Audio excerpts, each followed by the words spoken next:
किसी ने क्या खूब कहा है कि जो मुस्कुरा रहा है उसे दर्द ने पाला होगा, जो चल रहा है उसी के पाँव में छाला होगा।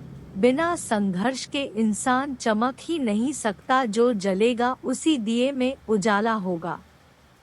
हम में से बहुत से लोग ऐसे हैं जो संघर्ष से बचना चाहते हैं, लेकिन उन्हें याद चाहिए कि संघर्ष ही तो जीवन की आत्मा है। इसीलिए कहते हैं, जितना कठिन संघर्ष होगा उतनी ही शानदार जीत भी होगी। एक किसान जो भगवान को बहुत मानता था, एक बार वह किसान भगवान से बहुत ही नाराज हो गया। किसान बहुत ही मेहनती था, बहुत मेहनत के बाद वह खेतों में अनाज उगाता, उसकी देखभाल करता, लेकिन अक्सर उसकी फसल खराब हो जाती। कभी बाढ़ आ जाती, कभी सूखा पड़ जाता, तो कभी तेज धूप और कभी आंधी, मतलब किसी न किसी वजह से उसकी फसल खराब हो जाती। एक दिन की बात है, किसान गुस्से में आसमान की तरफ देखकर भगवान से कहता है, ईश्वर, आपको लोग कहते हैं, सर्वज्ञता मानते हैं, आपकी मर्जी के बिना एक पत्ता भी नहीं हिलता, पर मुझे तो ऐसा लगता है कि आपको तो छोटी सी छोटी बातों का भी नहीं पता है। आपको तो यह भी नहीं पता है कि खेती बाड़ी कैसे होती है। अगर आपको पता होता तो हर समय जो बाढ़, आंधी और तूफान आते हैं वो फिर कभी नहीं आते। आप नहीं जानते कि इससे कितना नुकसान होता है हम किसानों का। यदि आप मेरे हाथ में ऐसी शक्ति दे दे कि जैसे मैं चाहूँ वैसा मौसम कर दूं, फिर आप देखना मैं अन्न के भंडार लगा दूंगा। भगवान किसान के इन तीखे वाक्य को सुनकर मुस्कुरा रहे थे और वह किसान के सामने प्रकट हुए और बोले, मैं आज से तुझे ऐसी शक्ति देता हूँ कि तुम अपने खेतों पर तुम्हारी जैसी इच्छा हो तुम वैसा मौसम कर दोगे। मैं इसमें बिल्कुल भी दखल नहीं दूंगा, सब तुम्हारी इच्छा से होगा। किसान वरदान पाकर बहुत खुश हो गया। अब किसान ने अपने खेतों में गेहूं की फसल बोई। अब जब किसान को लगता कि खेतों को धूप चाहिए तो खेतों पर धूप कर देता, जब पानी बरसना चाहता तो पानी बरसा देता।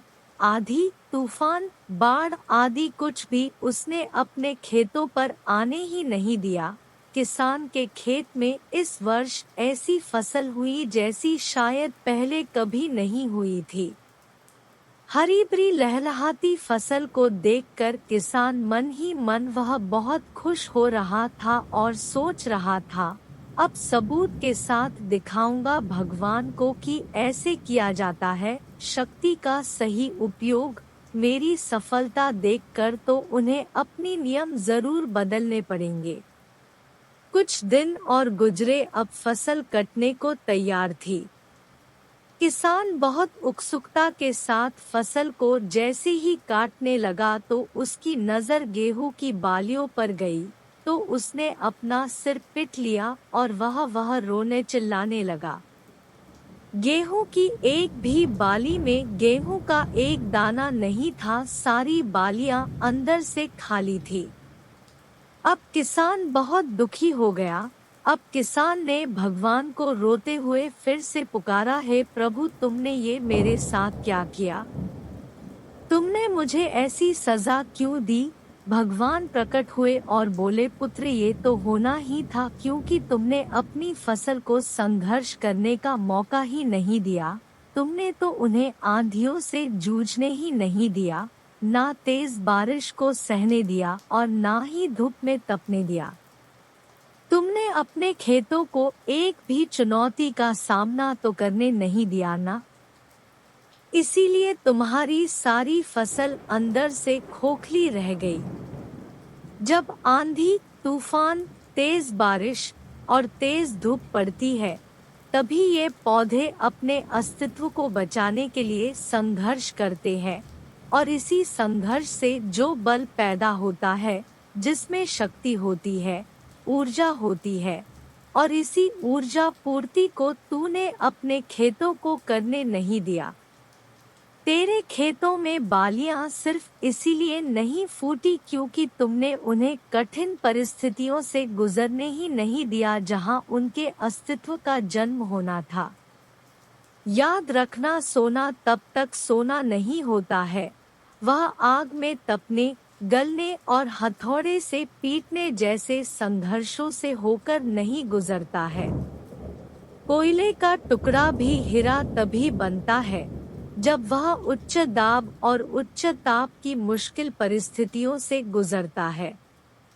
इसी तरह अगर हमारी जिंदगी में कोई संघर्ष ही ना हो, कोई चुनौती ही ना हो, तो हम भी इन गेहूं की बालियों की तरह खोखले रह जाएंगे। हमारा भी कोई अस्तित्व नहीं होगा। विपरीत परिस्थितियां, चुनौतियां और समस्याएं हमें और अधिक निखारती है। अगर जीवन में कठिन परिस्थितियां और चुनौतियां आए तो घबराना मत, बल्कि उनका डटकर सामना करना और विश्वास करना कि आप और अधिक निखर जाओगे और अधिक मजबूत बन जाओगे।